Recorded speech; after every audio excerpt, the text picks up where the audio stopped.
não parar, não precipitar e não retroceder. Então dizer para esse cara, sabe quando nós vamos parar? Nunca. Nunca na sua porca vida. Né?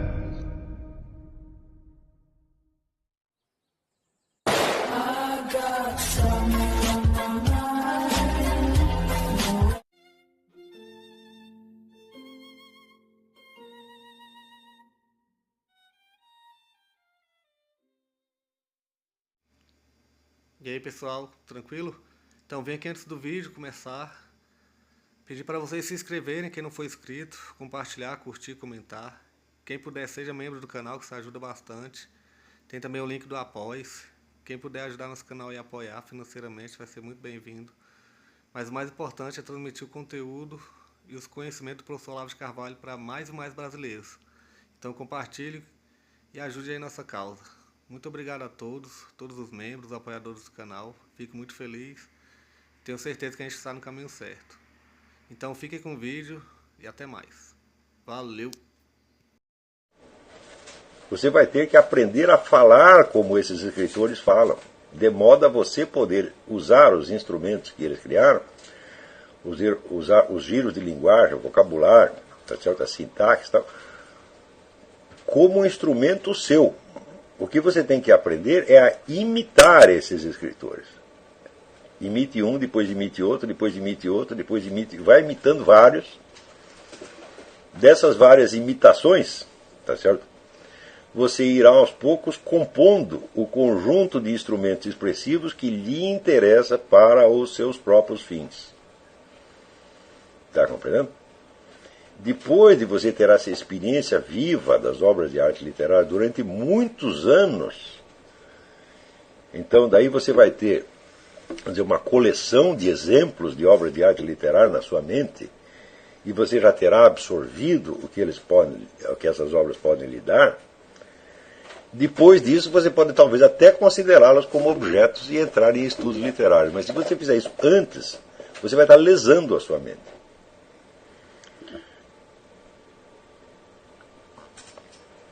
Do mesmo modo, os estudos de gramática. Você deve aprender a gramática imitando escritores, não estudando gramática. O estudo da gramática faz sentido depois que você tem o uso da linguagem, daí você vai analisar aquelas estruturas e dar o nome delas. Está entendendo? Então, eu digo para vocês, eu não aprendi nada de gramática até os 32 anos. E eu escrevia perfeitamente, de maneira inteiramente gramatical. Por quê? Porque eu tinha lido centenas de bons escritores e tinha assimilado todos aqueles truques de linguagem deles. Não eram bem truques, eram instrumentos expressivos. E simplesmente eu escolhia, vamos dizer, dentro do que eu tinha na memória, eu escolhia, vamos dizer, as palavras, as construções, tá certo? Os encadeamentos, tal como eu necessitava deles. Tá certo? Se você começa por estudar gramática, você tem a preocupação da correção gramatical no início, né, você nunca vai aprender a escrever. Você vai ficar sempre um camarada artificial. Então, vamos dizer, uma coisa é a linguagem como instrumento real, vivo, para seu uso.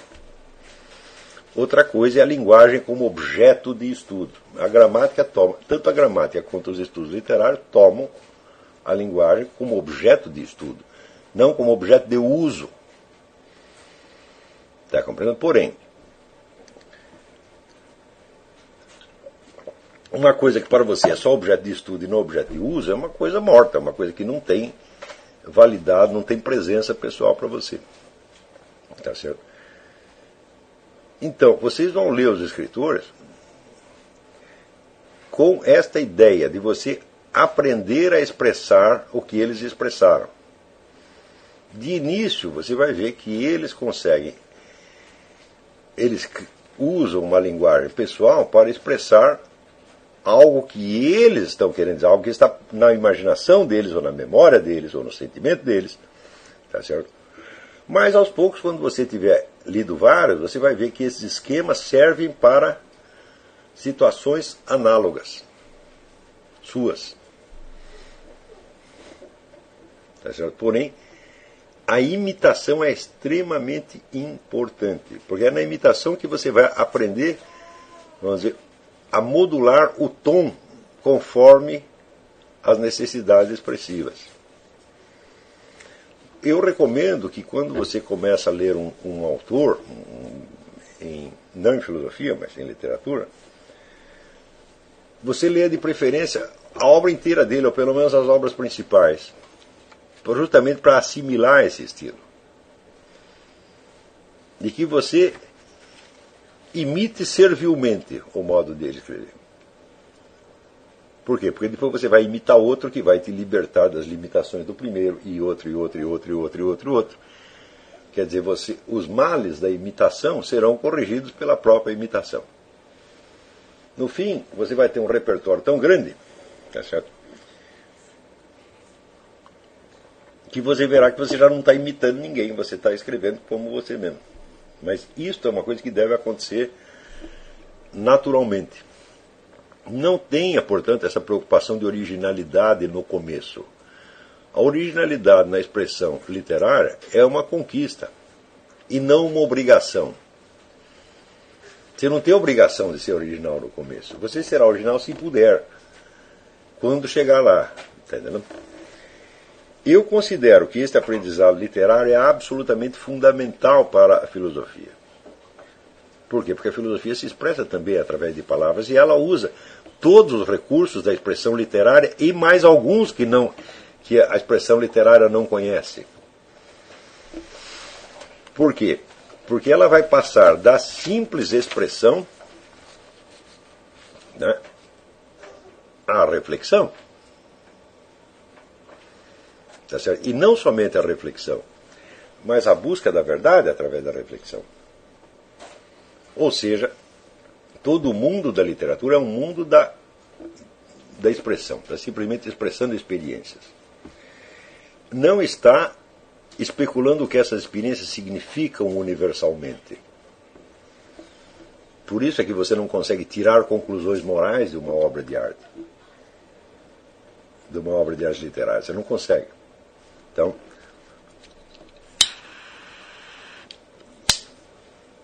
porque na conclusão moral você está passando da mera expressão da experiência para uma reflexão mais profunda, tá certo? Em face de critérios que se pretendem universalmente válidos. Se o romancista, o novelista, fosse parar para fazer isso, ele não ia poder acabar de contar a história, porque a mente dele ia se complicar de tal modo com questões teoréticas, não é isso? Que ele ia acabar escrevendo um tratado de moral, de filosofia moral, tá certo? Ou de psicologia, ou coisa assim. Então, vamos dizer, a passagem da expressão literária para a reflexão não é nem uma passagem direta. Você vê que na teoria dos quatro discursos existe o primeiro andar, que é a expressão da experiência, então é a poética. Existe um segundo andar, que é a retórica. Na retórica, você já não está mais falando apenas de universos possíveis. Aristóteles diz que as obras de arte literária contam não aquilo que aconteceu, mas aquilo que poderia ter acontecido. Não é isso? Mesmo quando você está contando uma história real, por exemplo, num romance histórico, tá certo? Você está contando aquilo não como real, mas como possível. Tá certo? Ora, quando você entra no discurso retórico, o discurso retórico já é, em primeiro lugar, um discurso de autojustificação. É um discurso que é a favor ou contra alguma coisa. Portanto, ele implica uma escolha pessoal. Essa escolha não existe na obra de arte poética. Por quê? Porque ela é apenas o mundo possível. Você não está ali sendo convidado a tomar uma atitude. Você está contemplando a complexidade das escolhas colocadas a personagens reais ou hipotéticos, tá certo? Mas o problema que está em jogo é deles e não seu. Não é isso? Por exemplo, quando Hamlet descobre que um sujeito matou o pai dele, o que ele vai fazer? Ele vai perdoar, ele vai vingar, tal. Bom, isso aí, felizmente, não aconteceu para a maior parte de nós não temos esse problema. Tá certo? Porém, existem algumas escolhas na vida que você tem que fazer realmente. Tá certo? E você vai ter que se persuadir delas e vai ter que persuadir os outros de que você está certo. Tá certo? Então aí que você entrou na retórica. É na retórica que entra então o problema das escolhas pessoais e dos valores pessoais. E só depois disso, só depois de você ter feito muitas escolhas pessoais e você ter percebido contradições entre elas, tá certo?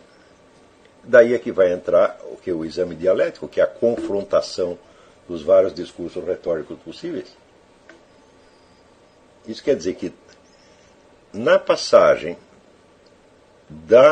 do estudo literário para a filosofia vai haver um salto. Este salto é dado através da retórica. Quer dizer que é o mundo das escolhas pessoais, é o mundo da vontade, é o mundo do poder, é o mundo da influência, é o mundo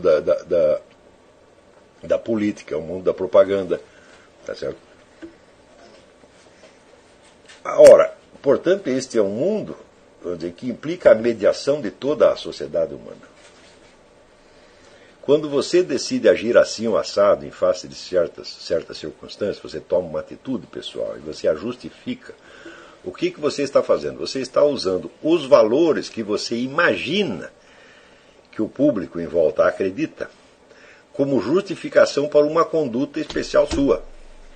Então você está fazendo uma mediação, quer dizer, a sociedade, tal como você a concebe, está funcionando como mediadora entre a sua conduta e o público, ou o ouvinte para o qual você quer justificar aquilo. Tá certo? Também digo eu, se você não tem um certo domínio disto, você não vai chegar na reflexão. Tá entendendo? Quer dizer que a sequência dos 4 discursos é a sequência natural da educação humana. Quer dizer que primeiro você aprende a imaginar o mundo, né? Ou seja, você aprende a conquistar uma linguagem que seja suficientemente rica, ampla e flexível para dar conta da sua experiência real e simplesmente expressá-la, dizer o que está acontecendo. Em seguida, você entra na esfera das atitudes e escolhas pessoais, você entra na esfera do exercício da moralidade. Não é isso? Então é ali que surge o problema, vamos dizer, do certo e do errado, do preferível e do preterível, não é certo? Do melhor e do pior, não justificados em termos abstratos e universais, mas usados como legitimação das suas próprias ações e das suas próprias escolhas.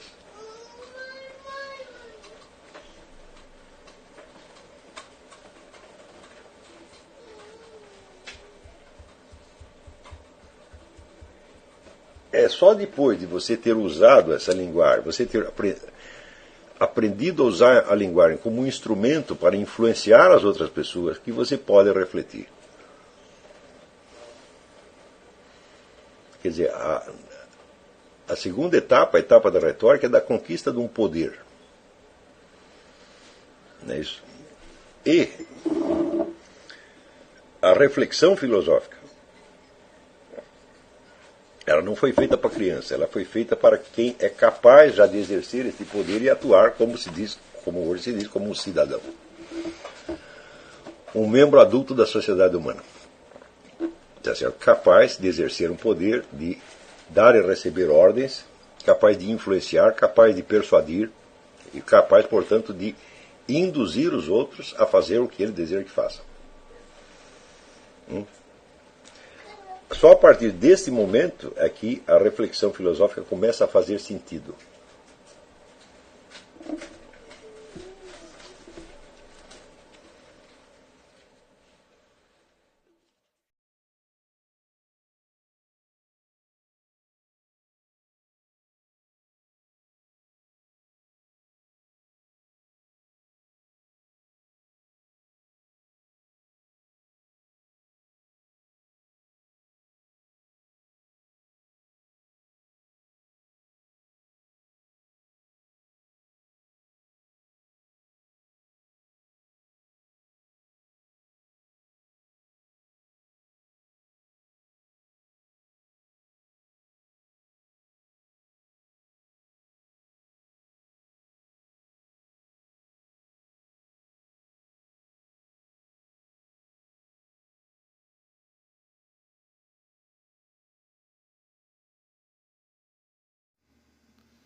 Chegamos a mais um final de uma aula, de um vídeo.